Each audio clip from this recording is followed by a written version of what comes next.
بسم الله الرحمن الرحيم إن الحمد لله نحمده ونستعينه ونستغفره ونعوذ بالله من شرور أنفسنا ومن سيئات أعمالنا من يهده الله فلا مضل له ومن يضلل فلا هادي له وأشهد أن لا إله إلا الله وحده لا شريك له وأشهد أن محمدا عبده ورسوله أما بعد. Excusez-moi du retard. Nous devions commencer à 6h30, il y a 9 minutes de retard. Bismillah. Alors, la semaine dernière, rappelez-vous, nous avons fait le chapitre 18, donc qui concernait Al-Hidayah, que nous avons fait en deux parties, sur la guidée. Et nous avons expliqué les différents types de guidée. Aujourd'hui, Cheikh Mohammed ibn Abdel Wahhab, il vient avec ce nouveau chapitre.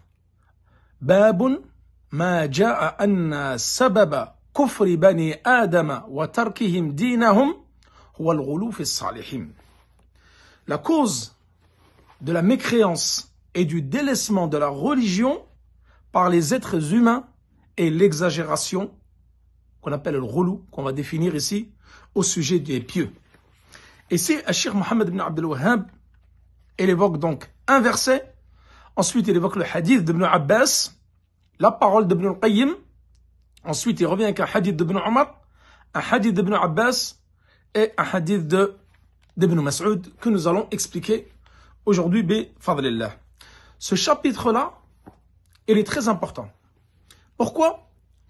Parce qu'il va vous montrer les causes de l'apparition du grand politisme sur Terre. Vous allez voir comment le politisme a été enjolivé et embelli aux êtres humains par le shaitan, le lapidé, et ensuite ils sont tombés dedans.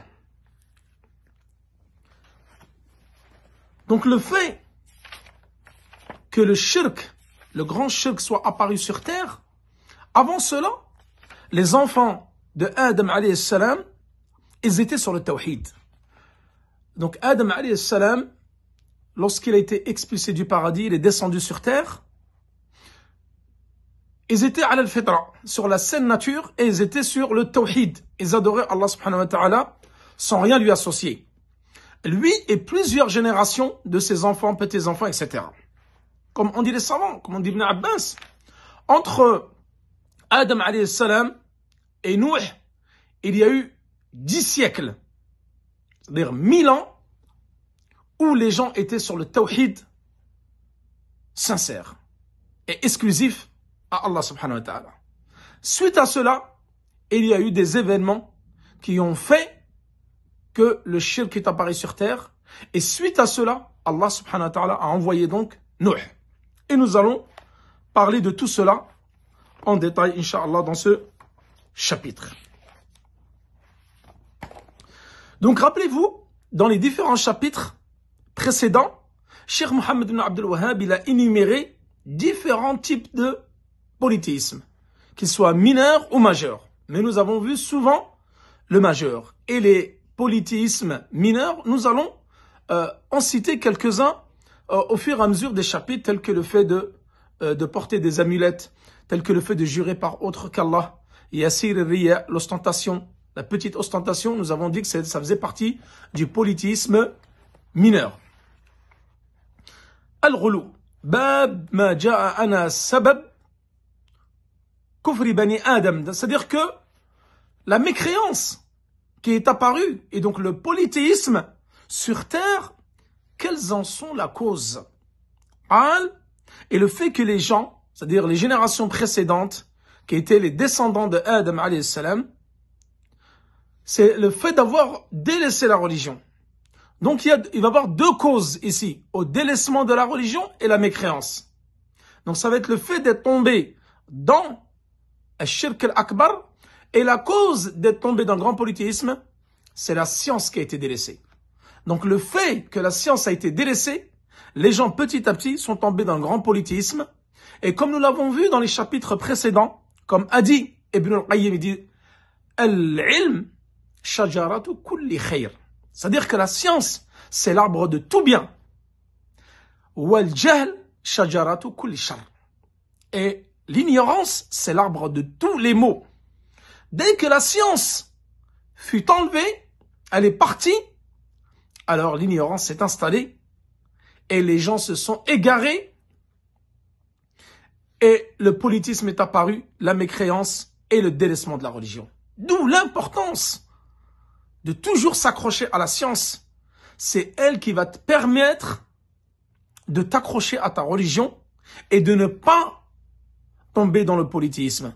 Le fait de connaître la sunna, ça va t'empêcher de tomber dans quoi? Dans la bid'a. Le fait de connaître le tawhid, ça va t'empêcher de tomber dans quoi? Dans le politisme.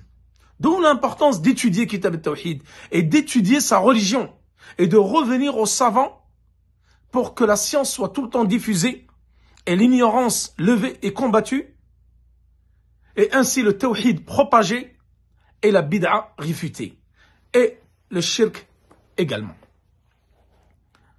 Al-Ghulu. Donc la cause de tout ça, c'est quoi? C'est Al-Ghulu, l'exagération. Donc l'origine, il faut savoir que l'origine du shirk, comment il est apparu sur terre, la principale cause, ça a été l'une, parce qu'on va voir qu'il y a aussi l'ignorance, mais la principale cause, ça va être l'exagération dans les pieux. Le fait d'avoir exagéré, et ensuite la science fut disparue, alors ceci a été la conséquence de l'apparition du grand polythéisme parmi les enfants de Bani Adam. Ici, il dit, fi qawmi Nuh. Mais nous allons voir que c'était pas le peuple de Nuh alayhi salam, mais c'est le peuple auquel a été envoyé Nuh alayhi salam. Parce que le polythéisme, il est apparu avant l'envoi de Nuh alayhi salam. Al-Ghulu, huwa mujawazatul hadd. C'est-à-dire, c'est quoi le ghulu? C'est le fait de dépasser les limites. Rappelez-vous, lorsque nous avons fait l'usul al-thalatha, nous avons parlé de at-tarout. At-tarout, idha tara al-ma, par exemple, il a dépassé les limites. Al-ma idha tara, c'est-à-dire l'eau, lorsqu'elle va déborder, le fleuve va déborder, on va dire tara al-ma. Donc lorsque la personne, elle dépasse les limites de la religion, comme nous l'avons expliqué dans l'usul al-thalatha, alors on dit c'est un tarout. Il a outrepassé les limites de la religion. Wal-ghulu, également, c'est le fait de dépasser la limite. Quelle limite? Les limites qu'Allah subhanahu wa ta'ala a instaurées. Et nous allons voir ces limites-là dans les pieux, c'est quoi? Comment cela se fait-il que eux, ils ont dépassé les limites? C'est-à-dire le peuple de Adam, c'est-à-dire les enfants, la descendance d'Adam ont dépassé les limites, ce qui a eu pour conséquence de tomber dans le grand polythéisme. Donc la plupart des politistes, ce qu'ils ont en point commun, c'est qu'ils ont un ghulu fi salihin. Et ça, vous verrez que tout politiste, il a une exagération au niveau des pieux. Et souvent, ceci tourne autour des tombes. C'est-à-dire que il y a eu des saints, eux, ils ont exagéré au niveau de ces saints. De là à aller tourner autour de leur tombe. Première, shirk. De là à les invoquer. Deuxième type de polythéisme. De là à demander l'intercession auprès d'eux, au lieu de la demander à Allah subhanahu wa ta'ala. Troisième type de polythéisme. Et donc, c'est donner des choses à ces morts, à ces saints, qui ne leur sont pas attribuées. Des caractéristiques qui sont propres à Allah subhanahu wa ta'ala. Des caractéristiques de la seigneurie. En sachant que ces morts-là, qui ne te sont d'aucune utilité. Ni ils peuvent te donner un profit, ni te causer un tort. Et eux, ils vont leur demander quelques profits ou d'enlever un tort qu'ils ont subi. Donc, ils vont attribuer à ces morts-là, à ces saints-là, des caractéristiques de la roboubiyya, de la seigneurie. Ensuite, al-ghulu fi din. Nous allons voir que l'exagération, au sens général du terme, non pas uniquement dans les pieux, mais toute exagération dans l'islam est interdite. Comme l'a dit dans les différents hadiths, Ibn Abbas ou Ibn Mas'ud, que nous allons citer dans ce hadith. Iyyakum wal ghulu fi din. Méfiez-vous, gare à l'exagération dans la science. Halakal mutanatti'un.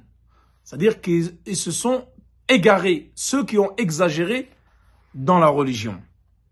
Donc, al-ghulu, l'exagération dans la religion, elle est haram mutlaqan. C'est-à-dire qu'elle est strictement interdite dans la religion. Que ce soit une petite exagération ou une grande exagération. Toute exagération va te mener à ta perte. Type d'exagération. Il y a des exagérations qui ne vont pas te faire sortir de l'islam. Mais elles sont interdites. Et d'autres qui vont te faire sortir de l'islam. C'est-à-dire, roulou mukaffir. Il y a un roulou réel mukaffir. C'est-à-dire qu'un roulou qui ne fait pas partie de la mécréance. C'est-à-dire, tu vas tomber dans le péché, dans l'innovation, mais tu restes musulman. Mais d'autres types d'exagérations qui vont te faire sortir de l'islam. Donc, danger, danger. Exemple. Al-roulou fil adhkar. Le fait d'exagérer dans les invocations. Allah subhanahu, le prophète sallallahu alayhi wa sallam, il nous a appris des invocations. Après les salawat, adhkar al-sabah, adhkar al-masa, les invocations du matin, du soir, pour se protéger du shaitan, se protéger des tout mal, du mauvais œil, etc. Les invocations après les prières, comme nous l'avons fait dans Minhaj Shalikin, et t'as des gens qui vont venir faire du roulou. Au lieu de dire Subhanallah, walhamdulillah, wa la ilaha illallah, wallahu akbar, ils vont dire hou, hou, hou, hou. Comme les Sofias. Comme les Sofis, la secte égarée. Qui sont là, en train de danser toute la journée, et en train de dire hou, hou, hou. Ça, c'est quoi? C'est une innovation et une exagération dans les invocations que le prophète sallam n'a jamais fait. Donc, il faut une chose, ils ont innové dans les invocations et là, ils ont exagéré. Mais cette exagération-là ne les fait pas sortir de l'islam. Mais ils ont commis, certes, une déviation et même une innovation. Ensuite, un autre type de relou. El-Mawlud al-Nabawi, que nous avons vu, nous en avons déjà parlé. Ceux qui célèbrent la naissance du prophète sallallahu alayhi wa sallam. Ça, c'est un autre type d'exagération. C'est-à-dire en faisant des veillées nocturnes, en chantant, etc. Le jour de la naissance du prophète sallallahu alayhi wa sallam. Relou. C'est-à-dire ils ont exagéré au niveau du prophète sallallahu alayhi wa sallam. Et nous allons voir comment suivre le prophète sallallahu alayhi wa sallam comme il se doit. Non pas en exagérant tel que le roulette, qu'ils l'ont élevé au-dessus de son statut et qui lui ont donné un statut, par exemple, qui est comparable à celui de Allah subhanahu wa ta'ala, en croyant que le prophète sallallahu alayhi wa sallam, hasha, par exemple, qui pouvait voir al-ghaib, qui pouvait voir l'inconnu. Et ça, c'est seulement une caractéristique qui est propre à Allah subhanahu wa ta'ala. La ya'lamu al-ghaiba illallah. Seul Allah subhanahu wa ta'ala connaît l'inconnu. Et d'autres, on va voir qu'il y a deux types d'égarements. Il y a al-roulette, les exagérateurs, au niveau du prophète sallallahu alayhi wa sallam, et il y a al-jufat, ceux qui ne donnent aucune considération au prophète sallallahu alayhi wa sallam. C'est un serviteur parmi les serviteurs. Alors non, le prophète sallallahu alayhi wa sallam, c'est le meilleur des messagers, et c'est le dernier des messagers. Certes, c'est le serviteur d'Allah subhanahu wa ta'ala, et c'est son prophète. Et c'est le meilleur être humain sur terre qui a été envoyé. Donc nous devons l'estimer à son rang, au prophète sallallahu alayhi wa sallam. Et nous devons l'aimer plus que nos parents, plus que nos enfants, plus que notre femme, plus que nous-mêmes. Pour vraiment parfaire la croyance en Allah subhanahu wa ta'ala. Et comme nous l'avons déjà vu dans l'explication de Ashhadu anna Muhammadan Rasulullah, le fait d'attester que c'est un abd et de croire avec véracité que c'est un serviteur d'Allah subhanahu wa ta'ala, que c'est un messager d'Allah, Abdun la yukadhab, Rasulun yusaddaq, et de croire tout ce qu'il a ramené comme information. Nous devons y croire et le suivre. Et de n'adorer Allah subhanahu wa ta'ala, d'obéir Allah subhanahu wa ta'ala dans tout ce qu'il a légiféré par le biais donc des paroles du prophète sallallahu alayhi wa sallam. Ensuite, donc le type de roulou qui va te faire sortir de l'islam. L'exagération qui peut te faire sortir de l'islam. Et ça, nous en parlerons, Inch'Allah, dans un avenir plus ou moins lointain, lorsque nous attaquerons al-nawaqid de l'islam, c'est-à-dire les annulatifs de l'islam. Et nous parlerons de toutes ces choses-là. Le fait, par exemple, d'attribuer au prophète, sallallahu alayhi wa sallam, des caractéristiques qui font partie de la seigneurie. C'est-à-dire, uniquement Allah subhanahu wa ta'ala. Le fait de venir vers la tombe du prophète sallallahu alayhi wa sallam et d'invoquer le prophète sallallahu alayhi wa sallam, de lui demander al-walad, un enfant, de lui demander par exemple, pour une personne qui ne peut pas enfanter, au prophète sallallahu alayhi wa sallam, donne-moi un enfant, au prophète sallallahu alayhi wa sallam, donne-moi ceci. A'udhu billah, ça c'est min ash-shirk al-akbar. Ça fait partie du grand polythéisme. Le fait d'invoquer le prophète sallallahu alayhi wa sallam, alors que Allah subhanahu wa ta'ala dit, invoquez-moi, j'exaucerai vos invocations. Ad'ouni astajib lakum. Fa idha sa'alta fas'alillah. Et lorsque tu demandes, demande à Allah subhanahu wa ta'ala. Donc la dua elle est réservée uniquement à Allah subhanahu wa ta'ala. Et le fait que tu viennes demander au prophète, alors tu as commis un roulou et une exagération en attribuant au prophète une caractéristique qui est divine, qui fait partie de la seigneurie. Et ça te fait sortir de l'islam parce que tu as commis un grand polythéisme. Ou que ça soit vers le prophète ou que ce soit vers les morts. Tu viens et tu invoques les morts. Et tu implores les morts. Mais ici, le cheikh Mohammed ibn Abdel Wahhab, dans ce chapitre, il évoque quoi? Il évoque un roulou qui est spécifique. Une exagération spécifique. C'est celle qui est à l'origine de l'apparition du polythéisme. C'est al-roulou fi salihin. C'est-à-dire l'exagération des pieux. Et nous allons voir, qui sont-ils ces pieux? Ces pieux-là, c'était des serviteurs d'Allah subhanahu wa ta'ala. Et ala ra'sihim, c'est-à-dire les meilleurs des pieux, c'est qui? C'est les prophètes. Les prophètes, les envoyés, des serviteurs qui craignent Allah subhanahu wa ta'ala et qui sont des exemples à suivre. Des saints, des messagers, des savants, etc. Tout type de pieux. Toi, ces pieux-là, tu ne dois pas les vénérer. Tu dois les aimer. Tu dois les respecter. Et eux, ils sont une ligne de conduite pour toi, comme le prophète sallallahu alayhi wa sallam, comme d'autres personnes dans leur comportement. Tu peux les suivre dans leur comportement, mais tu ne dois pas outrepasser les limites et en tombant dans l'exagération comme nous allons le faire et les adorer. C'est ce qu'ils ont fait donc. Le peuple qui a suivi ceux qui ont érigé ces statues-là et ceux que lorsque la science a disparu, alors ils les ont adorés. Donc ces pieux-là, c'est de les aimer pour Allah subhanahu wa ta'ala. C'est de les respecter et de les prendre pour modèle dans la piété et dans les actes. Qu'il s'agisse de prophètes sallallahu alayhi wa sallam, qu'il s'agisse d'autres messagers ou de gens pieux ou de saints. Les prendre pour modèle et les respecter et les aimer en Allah subhanahu wa ta'ala. Une des manifestations de l'exagération, je vais vous donner un exemple, des caractéristiques qui ont été attribuées au prophète sallallahu alayhi wa sallam dans Al-Burda. Vous connaissez sûrement de Al-Busiri, un célèbre poème, célèbre malgré lui, qui contient énormément de polythéisme et de mécréance et d'égarement. Oui, qu'est-ce qu'il dit dedans? Donc Al-Busayri, aslahahullah, qu'Allah le réforme, si ces signes réellement avaient été à la hauteur de son si sublime degré, là il parle du prophète sallallahu alayhi wa sallam, l'unique fait que soit son nom mentionné aurait permis aux morts, aux membres effrités et réduits en poussière d'être ressuscités. Regardez les paroles de kufr, de mécréance et de polythéisme. Regardez ce qu'il attribue au prophète sallallahu alayhi wa sallam.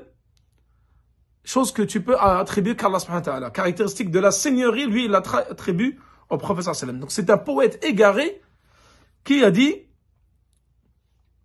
que le prophète sallallahu alayhi wa sallam n'a pas reçu les miracles à la hauteur de son statut.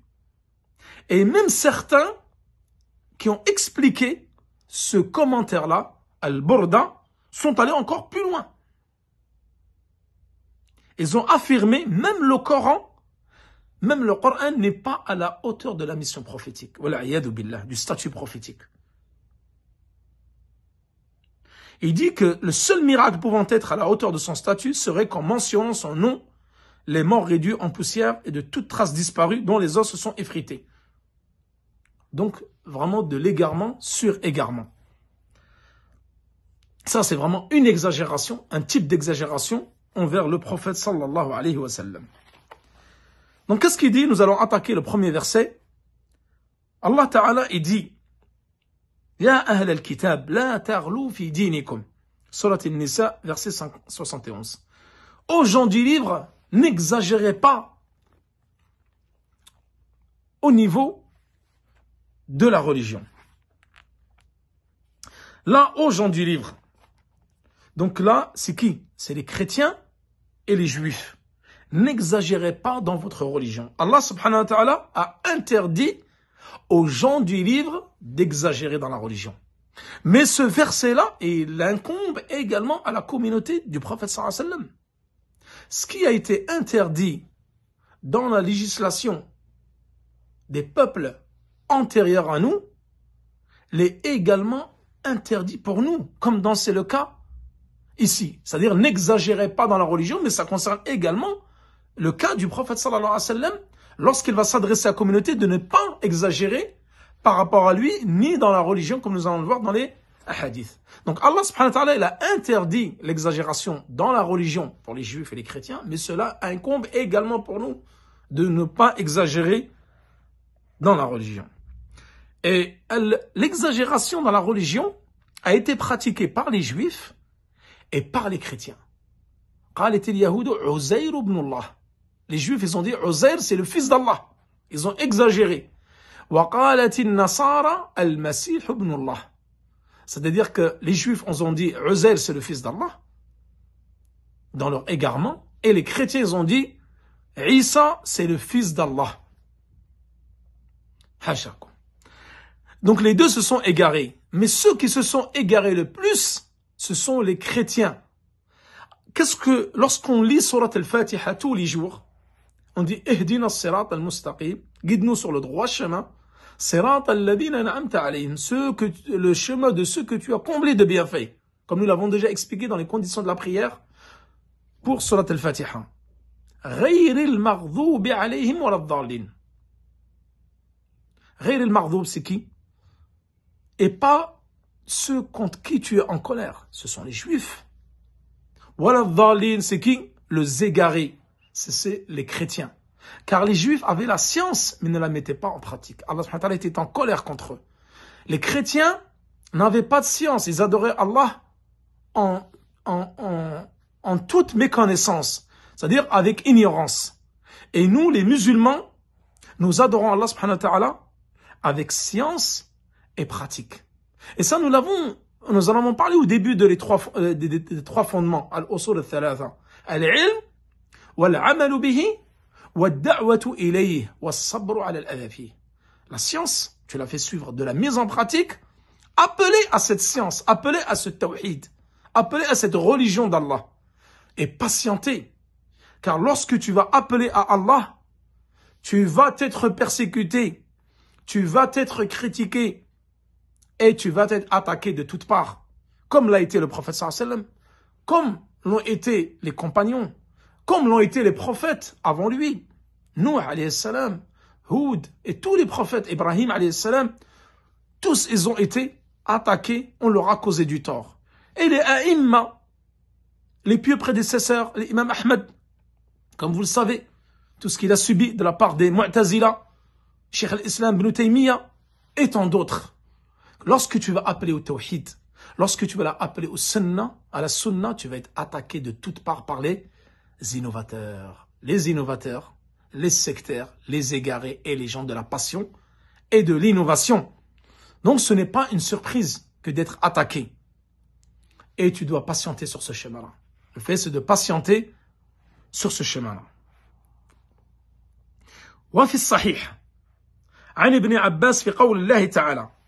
Et donc dans le Sahih, ici c'est Sahih al-Bukhari, عن ابن عباس, d'après Ibn Abbas, concernant la parole d'Allah subhanahu wa ta'ala, وقالوا, c'est-à-dire que Ibn Abbas, tarjuman al-Qur'an, qui est l'exégète de cette communauté, le prophète sallam, il a fait des invocations en sa faveur, il lui a dit Allahumma faqihu fi din wa alimhu ta'wil. Donne-lui la bonne compréhension de la religion et enseigne-lui la science du tafsir. C'est pour ça qu'on l'appelle l'exégète par excellence de cette communauté. Il avait la science du tafsir. ماذا قال؟ وقالوا لا تذرن آلهتكم ولا تذرن ودا ولا سواع ولا يغوث ويعوق ونسرا. C'est ces 5 noms, Wadda, Suwa', Yaghouth, Uqra, 5 noms, nous allons voir que c'est les noms des pieux qui ont vécu avant Nuh alayhi salam et que les gens ont exagéré à leur niveau, ce qui a causé leur perdition et ils ont sombré dans le grand polythéisme. Ici, Ibn Abbas, concernant, il dit fils Sahih, c'est-à-dire dans Sahih al-Bukhari, il rapporte l'explication de ce verset. Il dit ce sont des noms d'hommes pieux. هذه أسماء رجال صالحين من قوم نوح. Là, il dit ce sont des noms de gens pieux de Qawm Nuh. Nuh, il est arrivé après.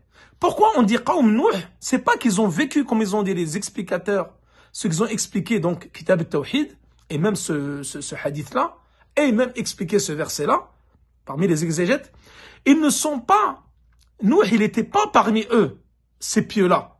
Mais Nuh, il a été envoyé par la suite à ceux qui ont exagéré à leur encontre et qui sont tombés dans le polythéisme pour venir rectifier leurs erreurs et pour rappeler à la religion d'Allah qui a été détournée, qui sont tombés dans le polythéisme. Donc il est venu appeler au tawhid. Mais Nuh n'a pas vécu avec eux, il n'a pas connu ces pieux prédécesseurs-là, c'est-à-dire ces pieux, ces 5 personnes-là, qu'ils étaient parmi la descendance de Adam alayhi salam. Et ces 5 noms-là, donc c'était des gens pieux. Rijal salihin min qawmi Nuh. Falamma halaku, lorsqu'ils sont morts, halaku, c'est-à-dire lorsqu'ils sont morts, matu. Awha ash-shaytanu ila qawmihim. Shaytan awha, c'est-à-dire waswasa. Shaytan, il est venu vers eux et il pratiquait le tawhid exclusif. Shaytan, il est venu vers eux et il est venu leur murmurer de ces gens-là que vous aimiez, ces pieux-là, qui étaient un modèle pour eux. Faites des statues, faites des photos, dessinez-les, gravez leur visage ou leur forme sur des rochers et autres pour vous souvenir d'eux. Parce que lorsqu'ils faiblissaient dans l'adoration d'Allah subhanahu wa ta'ala, ces pieux-là étaient un exemple dans l'adoration d'Allah subhanahu wa ta'ala. Donc, ils les suivaient. Et le shaitan a dit, comme ça, lorsque vous allez faiblir, vous allez vous rappeler d'eux. Donc, eux, ils ont dit, nous allons faire des statues à côté de... Et ensuite, ils ont été enterrés ici. Ils ont été enterrés. Et à côté, ils ont fait des statues, des images à leur effigie, mais uniquement pour se rappeler d'eux. Lorsqu'ils les voyaient, ça leur donnait donc du grain à moudre pour leur adoration. C'était une motivation supplémentaire pour adorer davantage Allah subhanahu wa ta'ala. Mais ils ne les adoraient pas. Ils étaient sur le tawhid. Donc leur peuple de ces 5 personnes pieuses.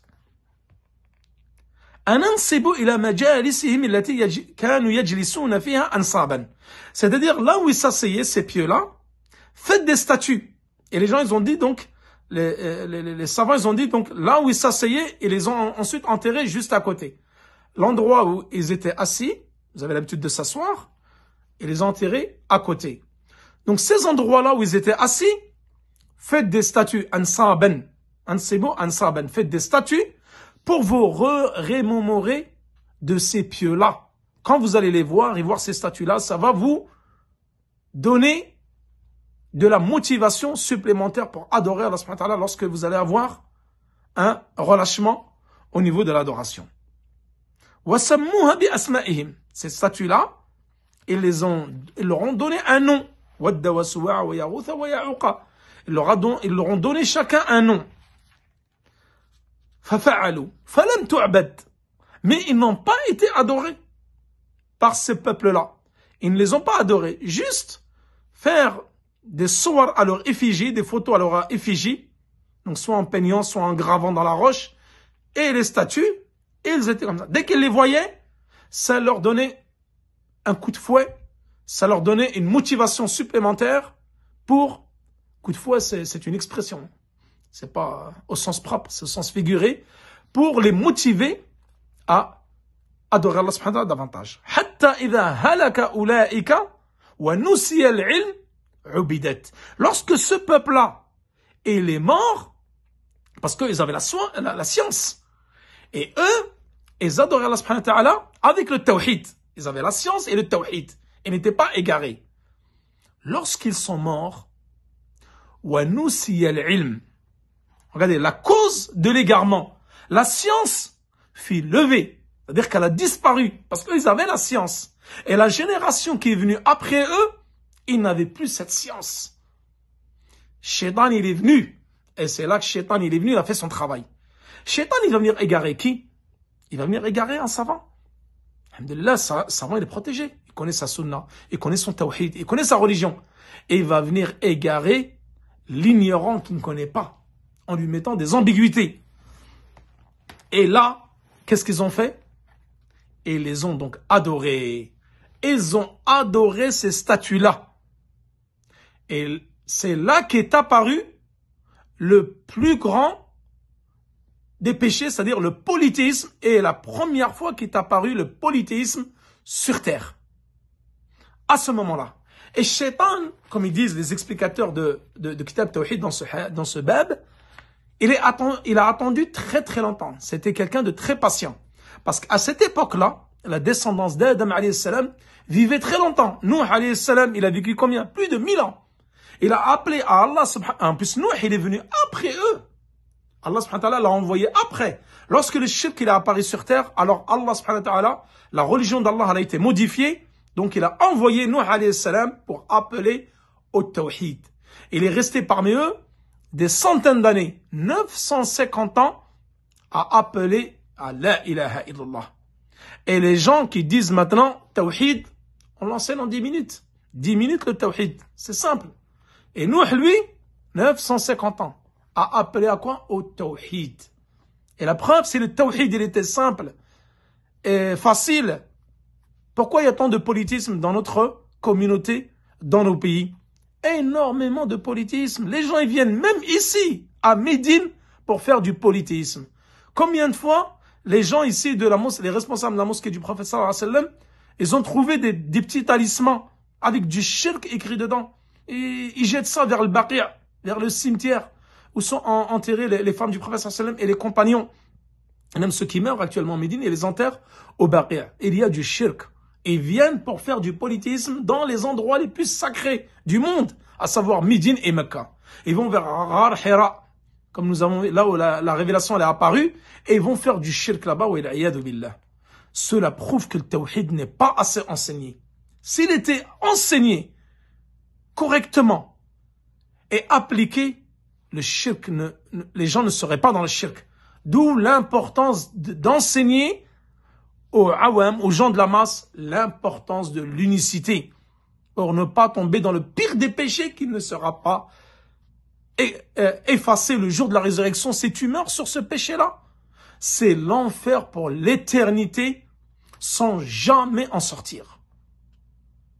Le pire des péchés, et il aura le pire des châtiments. Rappelez-vous dans nos sourates que nous avons expliquées pendant qu'il était Ramadan, à chaque fois nous parlions des mécréants, le châtiment qui leur est réservé, Yawm al-Qiyamah. Il n'y aura jamais de repos en enfer. Jamais de repos, jamais d'allègement. Et ça sera comme ça pour l'éternité. Imagine-toi à cause de ce péché-là. D'où l'importance d'insister toujours et toujours sur le tawhid. D'où l'importance de ces livres. De bien le comprendre, de bien le maîtriser, d'apprendre les chapitres et de l'enseigner ensuite à vos proches.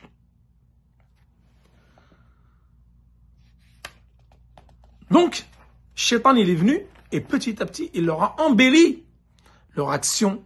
Regardez, ce sont des pieux. C'était les meilleurs êtres parmi vous. Maintenant, ils ont disparu, vous n'allez plus vous souvenir d'eux. Donc, petit à petit, le shirk, il n'est pas apparu soudainement. Shaitan, il a fait un travail. Il a fait tout un travail. Petit à petit, il est venu leur embellir la chose.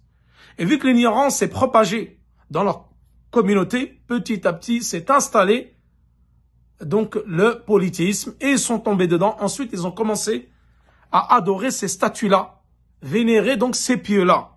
Donc d'où, première cause, l'exagération des pieux. Ils ont tellement exagéré au niveau de ces pieux ça les a fait tomber dans le shirk.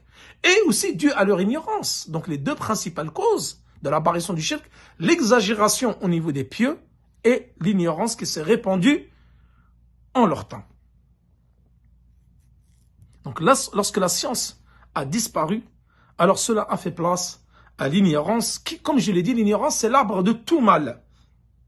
وقال ابن القيم, donc là nous allons passer à la parole d'Ibn al-Qayyim pour ne pas trop allonger le cours, parce que ça va être bientôt l'Isha ici, ça va être l'adhan du Isha ici.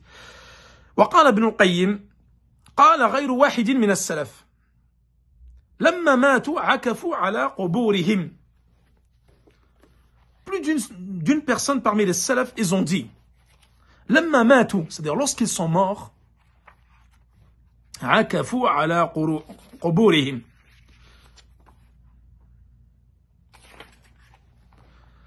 Plusieurs prédécesseurs, donc, ils ont dit, lorsque ces hommes pieux-là sont morts, les gens se recueillirent sur leurs tombes. Ils façonnèrent ensuite des statues à leur image, et beaucoup plus tard, elles furent adorées. Donc, beaucoup plus tard, après des générations, et non pas tout de suite. Donc, pendant ce peuple-là, lorsqu'ils sont morts, les pieux, ils ne les ont pas adorés. Mais les générations qui sont venues par la suite, vu qu'ils avaient de l'ignorance, alors ils sont tombés dans l'associationnisme majeur. Ensuite, donc qu'est-ce qu'ils ont fait? Deux choses. Donc ils sont venus se recueillir au niveau de leur tombe. Et ensuite, deuxième chose, ils ont fait des statues à leur effigie. Donc deux choses qui les ont amenés à faire de l'association. Les tombes et les statues. Donc deux causes du polythéisme majeur. Ensuite donc l'adoration. Troisième étape, l'adoration de ces tombes et de ces statues.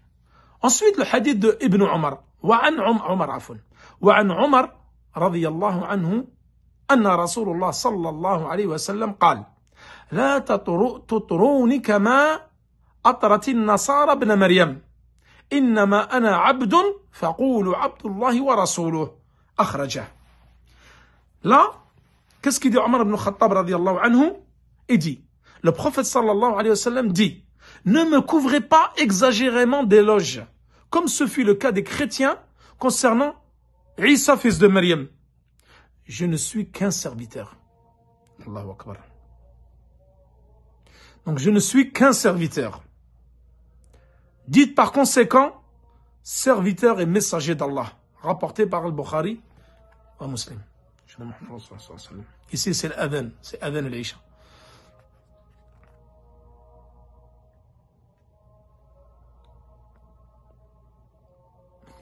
Nous allons finir, Inch'Allah. Juste après l'adhan, nous allons finir le cours. Donc chez vous, c'est presque le Maghreb, je crois, chez vous. Donc je vais rester 10 minutes, Inch'Allah. 10 minutes et nous finirons le cours.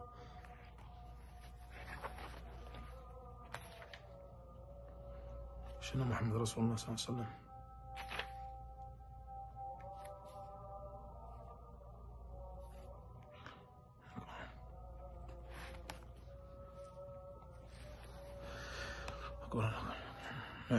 sallam.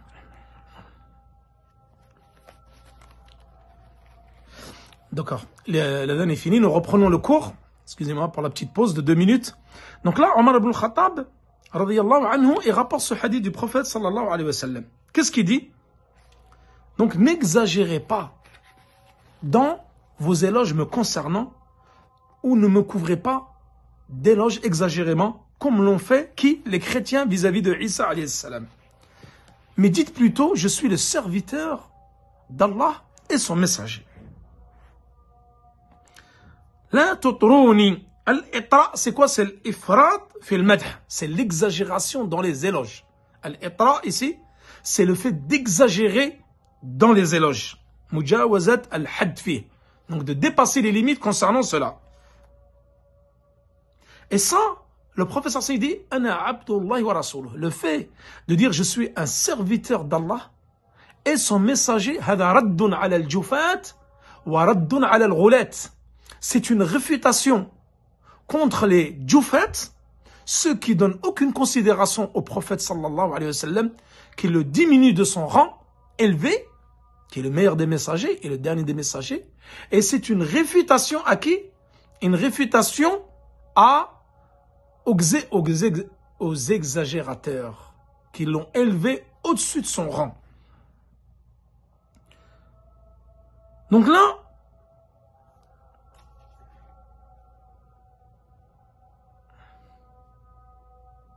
le prophète sallallahu alayhi wa sallam, qu'est-ce qu'il a dit dans un hadith? Ana sayyidu waladi Adam. Je suis le meilleur des fils d'Adam. Wala fakhr. Sans aucune wala fakhr. Le prophète sallallahu alayhi wa sallam, c'est-à-dire il est honoré par cela. Il dit, je suis le meilleur enfant de waladi Adam, des descendants d'Adam. Et le prophète sallallahu alayhi wa sallam, comme nous le savons, c'est le meilleur être humain sur terre. Et c'est le meilleur des messagers et des prophètes.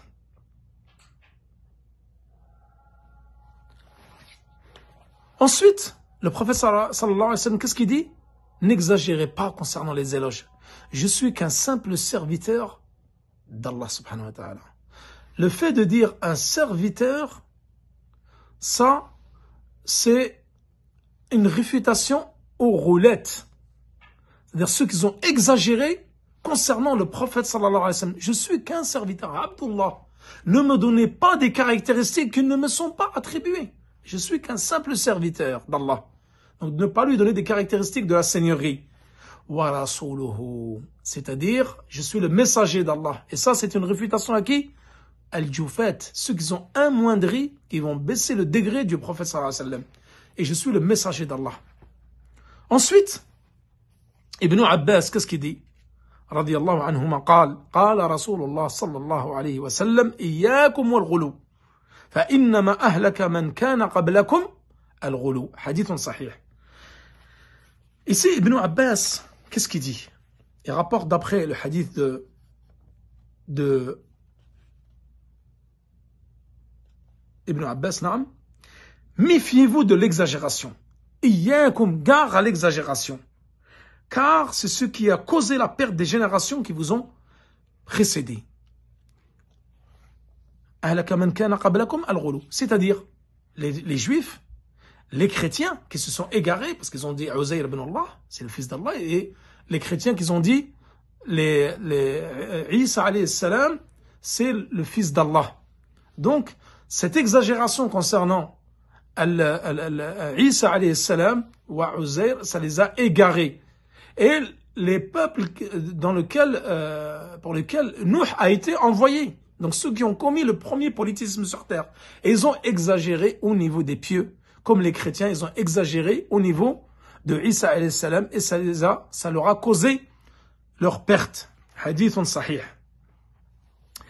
Et je finirai donc par le dernier hadith. Donc ce hadith, il a été rapporté donc par hadith rawahu Ahmad wa Ibn Majah wa Nasa'i, donc authentifié par Sheikh Al-Albani. Et également Ibn Khuzayma wa Al-Hakim wa wafaqahu Al-Dhahabi wa Nawawi Ibn Taymiyyah. Donc tous ces personnes-là, tous ces grands muhaddiths-là, ils ont authentifié ce hadith-là, et parmi les contemporains, Sheikh Al-Albani, rahimahullah. Pourquoi ce hadith il a été cité ici? La cause de ce hadith, c'est que le prophète sallallahu alayhi wa sallam, pendant le pèlerinage, et ça va être l'objet de notre cours aujourd'hui, donc après l'Isha, nous allons faire le cours sur le pèlerinage de Minhaj Shalikin. Il était en chemin avec Ibn Abbas à Muzdalifa. Lorsqu'ils ont quitté Muzdalifa, il a dit à Ibn Abbas, ramasse-moi les pierres donc pour aller faire Rajm al-Aqaba, donc lapider les stèles. Lorsqu'il a ramassé cela, le professeur Sam les a pris, il a dit, avec ces pierres-là, donc que nous allons décrire bien sûr au fur et à mesure des cours du Hajj, tel qu'un pois chiche, des pierres telles qu'un pois chiche. C'est-à-dire ces pierres-là que vous devez lapider les stèles avec. Et méfiez-vous de l'exagération concernant la religion. Même dans la lapidation des pierres, de ne pas exagérer. C'est-à-dire que le rouleau, dans la religion, c'est dans tout. Dans les adorations, dans le dhikr, même dans le lancement des pierres. Choisir des petites pierres. Il y en a pendant le Hajj, j'ai vu, ils lancent des chaussures, ils lancent un parapluie, ils lancent des bouteilles d'eau. Des ignorants qui font n'importe quoi. Donc même dans la lapidation des stèles, de ne pas exagérer. Et c'est pour ça, Cheikh Mohammed Abdul Wahhab, il a évoqué ce hadith ici. Même dans les petites pierres, de ne pas exagérer. Ensuite, le dernier hadith, Inch'Allah, et nous finirons l'explication de ce chapitre. وفي الصحيح عن ابن عباس قال عفوا celui-là je viens de l'expliquer, c'est le dernier hadith de Ibn Mas'ud. ولمسلم عن ابن مسعود رضي الله عنه أن رسول الله صلى الله عليه وسلم قال هلك المتنطعون قالها ثلاثا. D'après, donc dans le recueil de Muslim, Ibn Mas'ud il dit, le prophète sallallahu alayhi wa sallam a dit هلك المتنطعون, c'est-à-dire se sont égarés, ils sont perdus. Ceux qui al-mutanatti'un, il l'a dit 3 fois. C'est qui al-mutanatti'un? Les exagérateurs. Nous avons al-ghulu, nous avons la tutruni, al-itra, et nous avons at-tanattu', c'est-à-dire l'exagération dans la religion. Ce sont 3 synonymes pour désigner la même chose, l'exagération dans la religion. Ceux qui ont exagéré dans la religion et se sont égarés. Et le professeur sallam l'a dit 3 fois. Malheur aux exagérateurs. Malheur aux exagérateurs. Car ils se sont égarés. Donc, at-tanattu' wal-ghulu. Et ici, donc al-itra, tout ça, ce sont des termes pour désigner la même chose. C'est-à-dire l'exagération dans la religion. Donc, il a dit malheur à ceux qui exagèrent dans la religion 3 fois. Halaka, soit tu dis malheureux à eux, soit ils se sont égarés. Voilà donc concernant l'explication de ce chapitre 19 de Kitab al-Tawhid. Et je vous donne rendez-vous, Inch'Allah, dans une petite heure pour ceux qui veulent suivre l'explication du chapitre sur le pèlerinage. Wa sallallahu ala nabina Muhammad wa ala alihi wa sahbihi wa sallam. Wallahu ta'ala a'la wa a'lam. Wassalamu alaikum wa rahmatullahi wa barakatuh.